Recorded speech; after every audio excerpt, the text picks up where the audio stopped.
The world has changed. None of us can go back.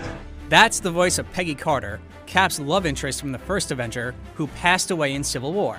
The quote is actually from Winter Soldier, when Cap visits an old Peggy in the hospital. The quote continues, And sometimes the best that we can do is to start over. As soon as this quote ends, we see Cap helping to carry Peggy's casket at her funeral, which occurred in Civil War. Is the start over part a tease to the rumors of time travel, with Cap staying behind in 1945 to grow old with Peggy? Or is it misdirection, the same way the Russo brothers showed the Hulk fighting in Wakanda in the Infinity War trailer, just to hide the fact that it was really Bruce Banner in a Hulkbuster suit? We also get a shot of Hawkeye showing his daughter how to shoot a bow. In the comics, Hawkeye becomes a mentor to Kate Bishop, who also takes up the Hawkeye moniker. Is Marvel setting Hawkeye's daughter up to be the Kate Bishop of the MCU? We also get a bit more of the scene where Black Widow appears to go find Hawkeye, now holding a sword, and looking like his Ronin alter ego from the comics. It seems certain now that Hawkeye will return with Black Widow. In the first trailer, when we saw Hawkeye, we heard Captain America say, "We lost friends, we lost family," which may suggest that Hawkeye's family was lost in the Thanos snap. Seeing his daughter in this trailer makes that seem even more likely.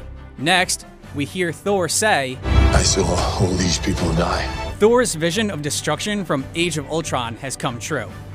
Another important note worth mentioning is Black Widow's hair. It's gotten a lot longer, and is red again, as opposed to when it was blonde in Infinity War, which means at least a few months have passed since everyone disappeared.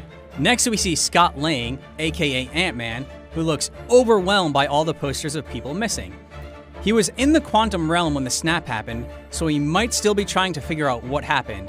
Is this when he decides to make the trip to the Avengers compound we saw in the first teaser? This is Scott Lang! We met a few years ago? Then we get an important exchange. Black Widow tells Captain America, Even if there's a small chance, we owe this to everyone who's not in this room to try. Then Cap says, We will. followed by Hawkeye, Black Widow, and eventually Iron Man repeating him saying, whatever it takes. Could this really mean they're attempting something as risky as time travel, even with a small chance of success? Sounds like the Avengers finally have something to avenge. We see an aircraft approaching the river. It's hard to tell if it's a Quinjet, which the Avengers use to travel, or the Benatar. Could it be Tony Stark and Nebula making their way back to Earth? Towards the end of the trailer, we see a bunch of the Avengers walking in new spacesuits. We see Captain America, Ant-Man, Nebula, Hawkeye, War Machine, Iron Man, and Black Widow.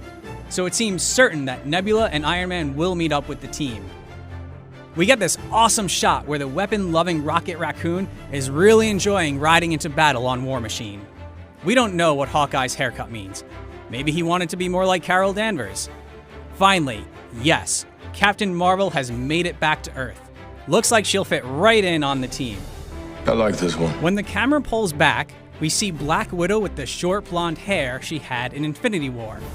But, given the long red hair she has throughout other parts of the trailer, does this take place months earlier than the rest of the trailer? Do Thor and Captain Marvel have their own mission separate from the rest of the team? They aren't shown in the spacesuit walk, so it is possible.